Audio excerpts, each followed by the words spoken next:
So these days, a very common question within the family law community is, can we remove a spouse from a mortgage without refining and/or paying off the mortgage?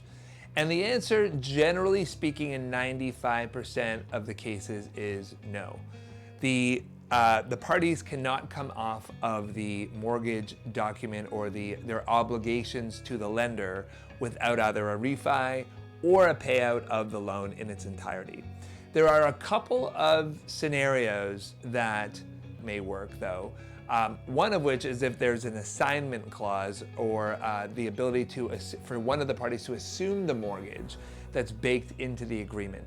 Here in California, it's very, very rare and is not something that most lenders would do because it increases the risk to the lender, because now you've got one party who's responsible for that loan versus two. And it kind of messes things up when it comes down to the way that mortgages are bought and sold here in the United States. So the assignment or the assumption of a mortgage is, again, rare but possible. The other way of doing it is a loan modification.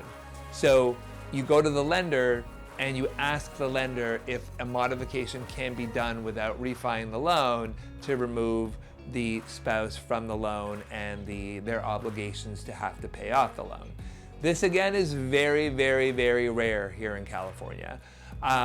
There's probably a handful of scenarios where I would say that if it's a very high net worth client, someone who's got a lot of assets with a bank, or a lot of pull in a certain community that the bank really wants to get involved with, maybe they will do something to help out if there's, again, a benefit to them.